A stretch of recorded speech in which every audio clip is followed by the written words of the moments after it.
ओ तुझको फिर पे जलवा दिखाना ही होगा, अब के बरसाना है या नहीं होगा। तो हेलो फ्रेंड्स, मैं हूं आपका होस्ट एंड दोस्तों, फिर से स्वागत करता हूं आपके अपने यूट्यूब चैनल में जिसका नाम है लेजेंडरी ऑफ इंडियन हिस्ट्री। तो हुई है फिर आपसे मुलाकात एक और नए विषय के साथ, तो नो बकवास ओनली फॉर मुद्दे की बात। तो इस साल भी राजाओं के राजा महाराजा रिद्धि सिद्धि विनायक विद्या के देवता श्री गणेश महाराज आ रहे हैं। 19 सितंबर 2023 को पूरे भारतवर्ष में पूरे हर्षोल्लास से मनाया जाएगा गणेश चतुर्थी का महोत्सव, जो चलेगा पूरे 10 दिन तक। और आपने मेरी वीडियो की स्टार्टिंग में मेरे लिरिक्स से समझ गए होंगे कि आज मैं किस चीज़ पे बात करने वाला हूँ। तो आज मैं बात करूँगा कि गणेश महोत्सव की शुरुआत कब से हुई है, अर्थात दूसरे शब्दों में बोलो तो इसका इतिहास क्या है। दूसरी चीज़ कि गणेश उत्सव क्यों मनाया जाता है, एंड तीसरी और खास चीज़ कि गणेश चतुर्थी के दिन क्यों माना जाता है चंद्र दर्शन निषेध, अर्थात कि हमें गणेश चतुर्थी जिस दिन होती है तो उस दिन हमें चंद्रमा के दर्शन क्यों नहीं करने चाहिए। तो इन सभी विषयों पर करूँगा आज की बात। तो बिना टाइम वेस्ट किए कुछ भी किए करते हैं सीधा वीडियो को स्टार्ट।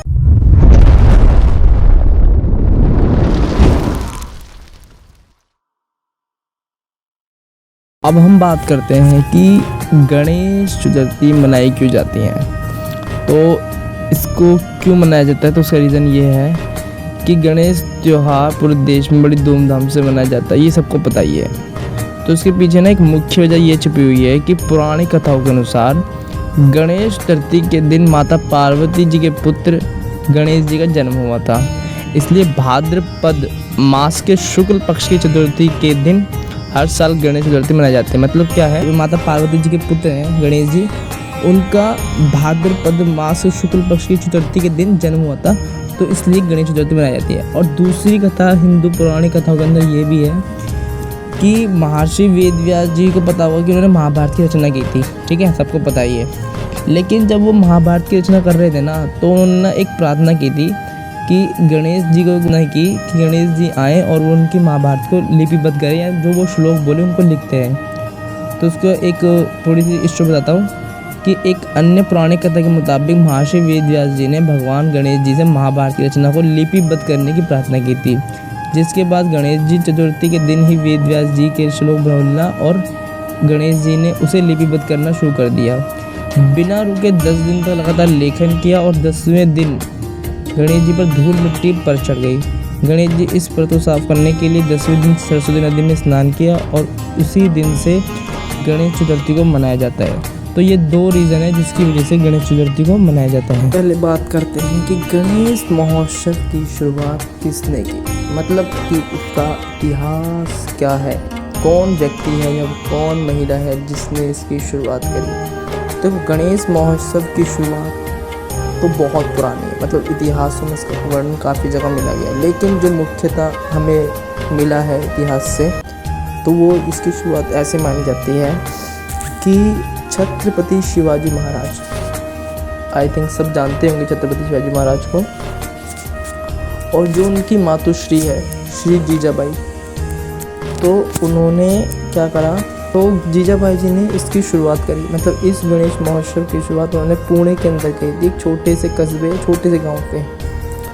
तो जब शिवाजी महाराज का शासनकाल ख़त्म हो गया, जब वो चले गए, मतलब जब उनके बाद, तो इस प्रथा को जारी रखा पेशवाओं ने। मतलब पेशवा एक वंशज है जिनके लोगों ने इस त्यौहार को काफ़ी धूमधाम से मनाया। लेकिन अब क्या होता है ना, ये त्यौहार एक क्या है, अब एक छोटी सी जगह में सम्मिलित हो गया। मतलब एक मान के चलो आप कि एक चीज़ है कि आपको सिर्फ एक स्टेट जानता है, एक चीज़ होती है पूरा भारत जानता है। तो जब ब्रिटिश शासन आया तो उस समय क्या था कि हिंदुओं को इतनी आज़ादी नहीं थी, या सनातनियों को इतनी आज़ादी नहीं थी कि वो अपने त्यौहार खुल के मना सकें।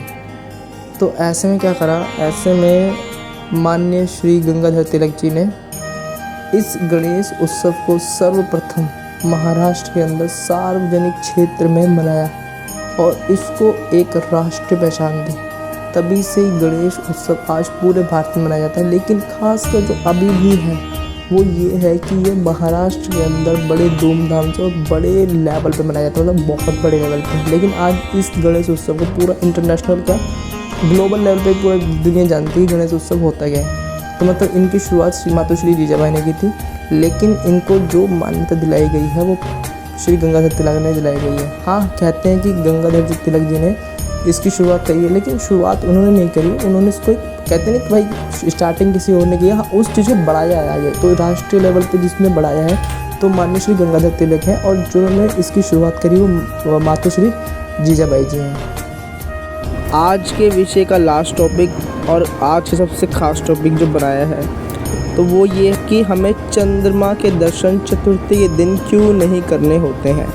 तो उसके पीछे एक स्टोरी है, पहले वो सुनाता हूँ। एक बार भगवान कुबेर ने माता पार्वती और भगवान शिव को अपने यहाँ भोजन के लिए बुलाया।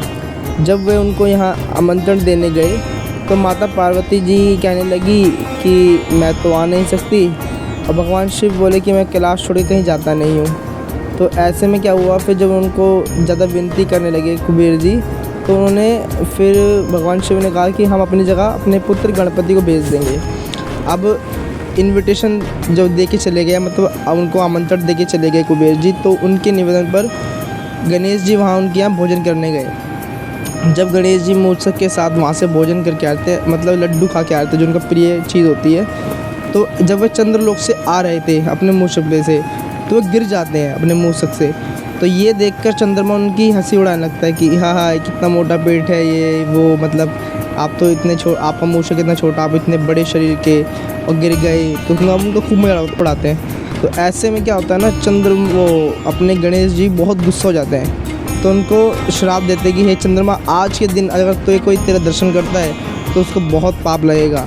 तो ऐसे उनके क्रोध भरे वचन सुनकर और अपनी चंद्रमा की चांदनी पर इतना वो है ना अहंकार, वो पूरा चूर चूर कर देते हैं उसको। जब चंद्रमा को ये रियलाइज़ होता है कि मैंने गलत किया है और मैंने ये सब किया, तो उन्हें क्षमा मांगते हैं। फिर भगवान गणेश जी उनकी क्षमा याचना को उनको माफ़ कर देते हैं क्षमा याचना करने पर, और इसके बाद फिर वो उनको माफ़ करने के बाद उनको छोड़ देते हैं और फिर उनकी वापस चांदनी लौटा देते हैं। तो इस प्रकार कहा जाता है कि चतुर्थी के दिन चंद्रमा के दर्शन नहीं किए जाते। अगर कोई व्यक्ति चतुर्थी के दिन, गणेश चतुर्थी के दिन चंद्रमा के दर्शन करता है तो उसको 1 वर्ष तक कलंक लगाने का खतरा बना रहता है। गणेश चतुर्थी के चांद से बचने के उपाय, मतलब गणेश चतुर्थी के दिन यदि आप चांद का दर्शन कर लेते हो तो उसके कलंक से बचने के उपाय क्या है। तो एक सिंपल सा उपाय है कि आप तृतीय का एक बार चांद देख लो।